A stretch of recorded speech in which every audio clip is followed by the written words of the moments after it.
Hello, this is Richard C. Wilson, and welcome to this investor mandate interview.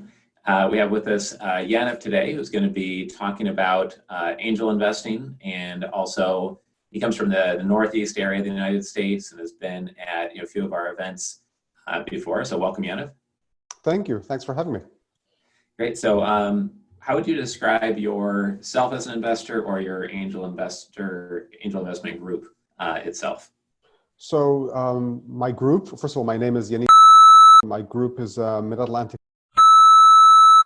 We are exclusively a life science angel investor group, which means we invest only in the life sciences, and within that, in the deep space of the life science, which is therapeutics, devices, and diagnostic companies globally. Okay. So I'm just curious because things that require FDA approval sometimes really scare investors. And I'm guessing a percentage of what you guys look at, probably a pretty decent percentage, has either clinical trials or stages to get approved. Any big insights or cautionary, insight or lesson you've learned on people who do want to invest in things and they are also kind of scared of what they don't know about navigating that you've learned over time? So first of all, yes, everything that we invest in requires FDA approval. And so we actually look for that as one of the criteria of the things that we invest in. Okay. I think my biggest point on that would be, or suggestion would be, that it really makes sense to invest as part of a group. There are so many points of knowledge that it's difficult for any one person to have. And that's why I would never make an investment without the wisdom, the crowd collected wisdom of the group that's within our group. And, by the time everybody weighs in, you're so much wiser and you can make such better decisions. So I'd never make decisions on my own.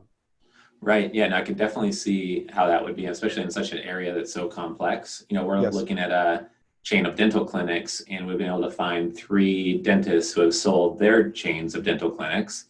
So, their ability to look into that deal compared to mine is, just far more deep. And so diversity within your own angel group, I'm sure, helps with different types of devices and therapeutics and stuff that come through. And very much. Yeah. You have to understand both the science and the regulatory, and then you have to understand who will pay for it and in what way and and when, etc. There's so many different things that go into making a decision and the success of a product. So it helps to understand all those points of view and have the people involved who know those.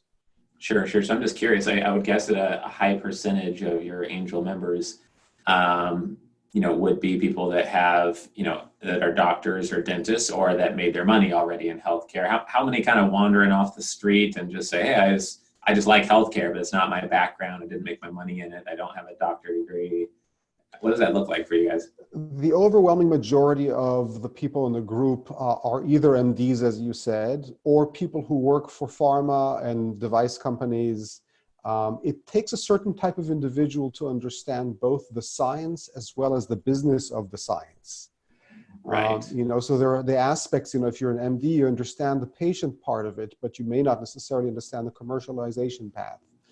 Sure. And so there are so many different perspectives, as I mentioned before. So we have a group that mostly has those folks, plus a few people, as you say, wandered off the streets with different other expertise, such as financial, human resources, and other things like that help complete the picture for us, actually. Sure. Okay, great. That makes sense. All right. So back to the questions we actually planned on here. So what is the number one investment opportunity that your firm is seeking in 2020? I know we're recording this at the height of the virus crisis, and right before this, you said, well, our investment thesis is really still the same. So what would be the thing that you speak within your group that you really want to source more than anything else? So thesis pretty much remains the same. We realize the timelines are going to be extended. Primarily, we look for, first and foremost, strong management. It's the number one thing we invest in. Second thing that we look for are products that will change the standard of care. So we're not looking for just something that's incremental, something that's a little bit better, but it actually has to be a standard of care changer. And then we're looking for large and growing markets, because otherwise you can't support an acquisition of a product unless that exists. And the majority of our companies are going to have an exit via M&A. Right. Okay. And what would be your $100,000 piece of advice if an investor is listening to this interview and you could help them avoid fees, avoid a bad deal, get better access to deals, avoid some pain and suffering along the way, something maybe you would have liked to know 10 years ago? I think the wisdom of the crowd. I mean, I think you should never invest alone. Always invest in a group of people around you. Try to recruit smarter people than you, and have good conversations, open conversations about what you're about to invest in, and you know, never make those investment decisions alone. Would be my number one suggestion. Sure, sure. Great. And what's the best way to get in touch with you? Is it via LinkedIn or email or?